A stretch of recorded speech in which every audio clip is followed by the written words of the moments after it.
West to East podcast. This is it. My mic is not muted.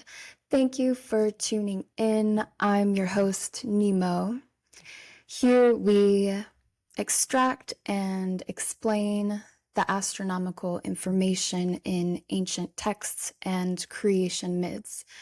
Astronomical meaning data related to astronomy and the cycles that affect our galaxy, solar system, and ultimately Earth. Creation texts are talking about space events. Welcome to episode 3. This is not the Cain and Abel story episode. That will be episode 4. Please note, most of what I discuss here today is theologically, scientifically, and astrophysically heretical for now.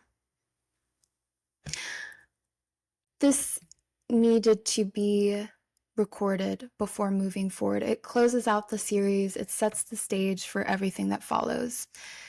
So in the first 2 episodes, I focused on kind of the interpretive side of the Adam and Eve story, going verse by verse. Here, I want to talk about the significance of the events, the scale of what they described, why the details were preserved, and I want to describe the events for you outside of the story. So, the Nemanides used story because story is the most efficient way to preserve complex information. Most children cannot absorb orbital mechanics the way it's taught today.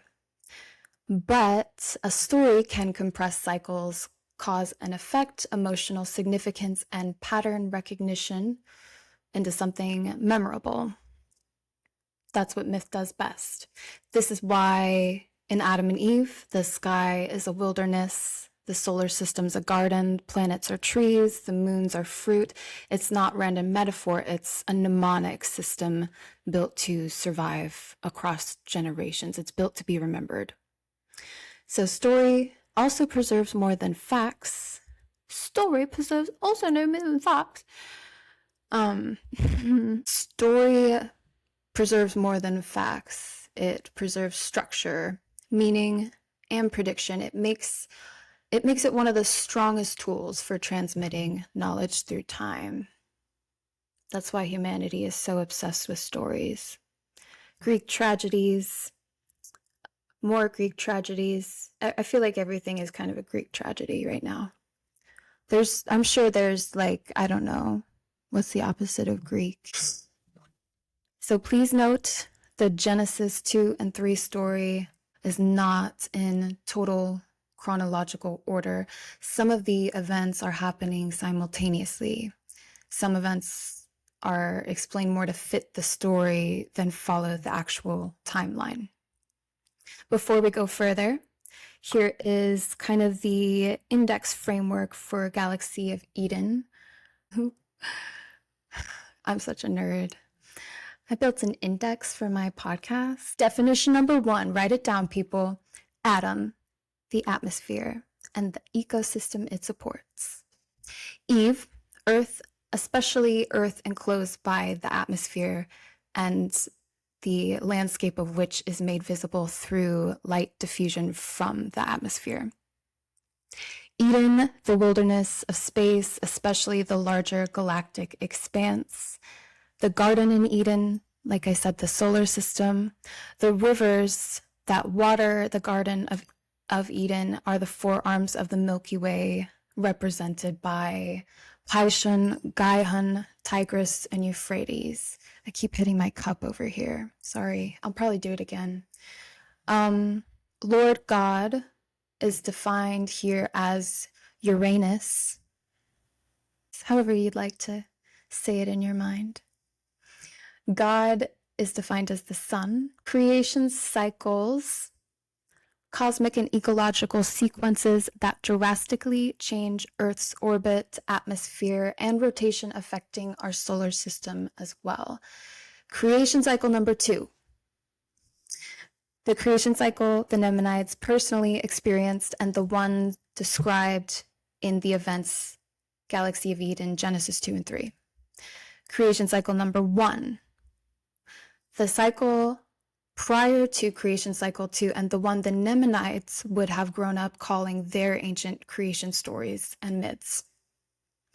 Creation cycle number 3 is the next cycle to come. Skyfall event. This is the first half of creation cycle number 2, the catastrophic phase that caused Earth's atmospheric and rotational loss. Atmospheric for sure. Don't know that it ever had rotation prior, but it's assumed as axial rotation assists in the stabilization of the atmosphere.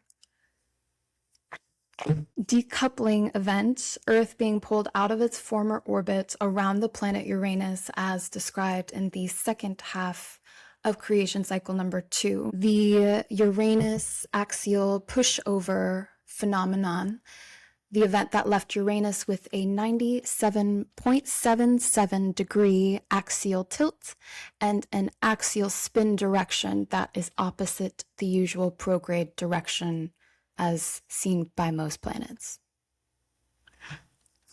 Survival astronomy, the use of sky observation to predict abundance, famine, and catastrophe.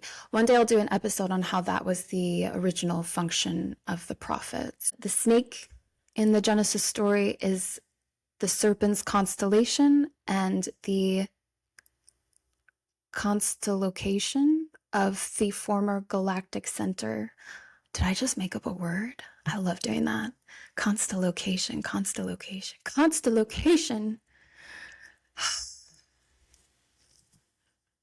The snake's questions are defined as the perturbations from the galactic tide. So the galactic center in this story sits in the head of serpents, which is why the Nemanites said that the snake was talking with Eve.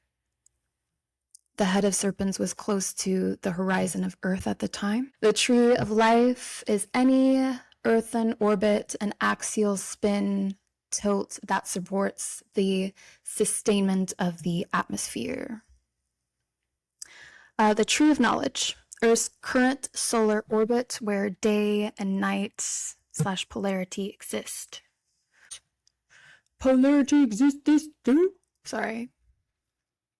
The fruit of the tree of knowledge is Venus. I also define the Nemanites as a pre-Sumerian civilization that survived creation cycle 2 and preserved the astronomical knowledge of that cycle. So I'm going to retell the sequence of the Galaxy of Eden events with the story part removed. I won't directly mention the verses so much. I'm just going to tell you what was literally happening for the Nemanites during this time. Genesis 2 starts with Earth in the middle of a major environmental shift. The atmosphere has been completely blown away in the Skyfall event, and the Nemanites, or what is left of them, have fled underground, likely to a mountainous, tectonically resilient location. Based on the detail provided by the story, the Nemanites had enough technology to be as familiar with astronomy as we are today. Verses 4 through 7 describe a dark, starless sky with a misty horizon from oceanic boil-off, explosive evaporation, and the sun is implied to be located on the other side of the planet, and not visible to the Nemanites at that time. Earth orbits Uranus, which is not passing through the sky as the sun does for us, thank God. It's staying in a small locality compared to the rest of the sky and seems to be described as ever-present or not setting, which implies a lack of axial motion on Earth's part. The Earth isn't spinning like a top. It's just staying still. So the Nemanites then imply that Uranus had some sort of effect on the Earth to initiate the reformation of a new atmosphere. And I theorized that Uranus cooled the particles that reached the location of what we call the upper atmosphere. Those particles managed to get into orbit around Earth and create the same atmosphere we know today. The creation of the atmosphere now diffuses the available light enough to the degree that the stars can now be seen in the sky. The Nemanites have been underground long enough that the constellations they are now seeing must be newly arranged or oriented compared to the beginning of creation cycle 2. The atmosphere eventually thickens enough to diffuse the light so that Earth's landscape can be seen in full color. Oxygen levels stabilize, and overall, life can begin existing above ground again. So the Nemanites honor the creation of the atmosphere and the abundance that it brings by instituting marriage as short-term mating strategy weren't as necessary due to more and more offspring surviving because of the atmosphere. The atmosphere is keeping us alive. It's doing it for us. Then the story moves to a description of the Serpens constellation, and you can use a sky map to look that up today. It's near Ophiuchus. Serpens is singled out as it holds the galactic center in its head at the time of this story. So the black hole, the supermassive black hole at the center of our galaxy was located or appears from the Nemanites' perspective as in the head of Serpens. They knew where the galactic center was.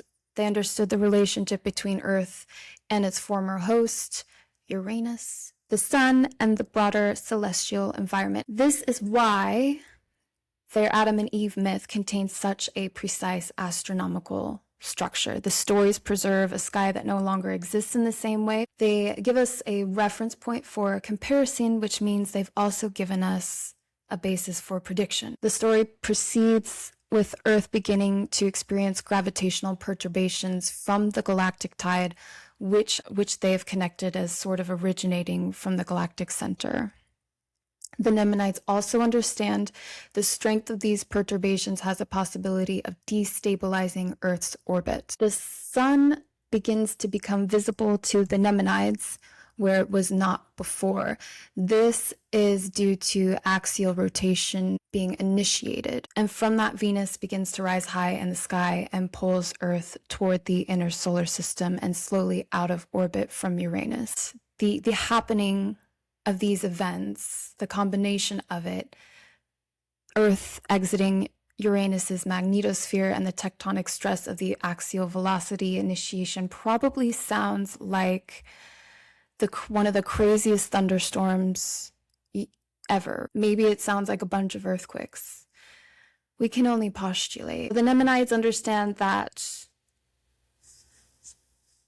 they're being pulled away from Uranus, and they're sad about it. And they also understand that it's going to be a permanent change, and they update their astrophysical laws to mirror those changes, the Mesopotamian curse formula. The Nemanides say that Aranos not only assists in the creation of the atmosphere, but a snowy water canopy as well by the end of Genesis 3. The Nemanides preserved these events because they understood that creation does not happen gently. It happens through catastrophe, displacement, and reconstruction. Their stories are not decorative, they are survival records. That's why Genesis matters in this model. It's not a creation story, it's a reference point for what happened when Earth's conditions changed dramatically and permanently. This also preserves the record of the first visibility of the zodiacal path as we know it today, once Earth entered its new configuration. Some random notes. It's really insane that the Nemanides survived this level of catastrophe. The whole other side of the planet did not survive the explosive oceanic boil-off and the overexposure to the sun. It's crazy that anybody survived that, no matter what side of the planet you were on. From the looks of my current research, it looks like only 3 or 4 civilizations did manage to survive this creation cycle number 2. And we might even consider it the last great reset. Kind of sounds like a perfume. Creation cycle number 2. Earth used to be a moon, and now it's a planet. But it used to be a moon. And this is the story of how it went from a moon to a planet. This is a record of the beginning of the first day and night cycle as well. This account implies that the habitable range of conditions for mankind may be wider than standard models assume, especially when preparation, adaptation, and gene mutation are included. And here's what I was most excited to talk about. This story removes humanity from the role of cosmic villain. It shifts Adam and Eve away from the idea of being the cause of some original moral collapse and places them inside a larger survival story. That changes quite a bit. In this reading, religion is not simply about guilt and sin. It's an attempt to manage fear, predict catastrophe, and preserve order in a world shaped by celestial cycles. That's why this matters beyond theology. This was never a moral story, and it's almost insidious that institutions, intentionally or not, have perpetrated the wrong interpretation of the story and the book of Genesis overall. So the Nimonites preserved a compressed account of an ancient creation cycle number 2. Crazy. That whole story was crazy. The whole project has been insane. These people who had held the last recorded memory of creation cycle number 1, they lived creation cycle number 2 and built us these stories as a warning for creation cycle number 3. So humans aren't the problem here. That's really what I wanted to say about Galaxy of Eden, more than anything actually, is that like some sort of guilt has been placed on people who choose to believe in God. And it isn't right. It's not accurate. So this is me finally and properly closing out Galaxy of Eden. I can finally be at peace with it, move to my next episode, The Sons of Adam. It will be airing sooner than the last episode. I think 2 weeks. Maybe 3. 3 weeks for sure. 2 weeks if things go well. That's all. Good night. I love you. I'll see you in the morning.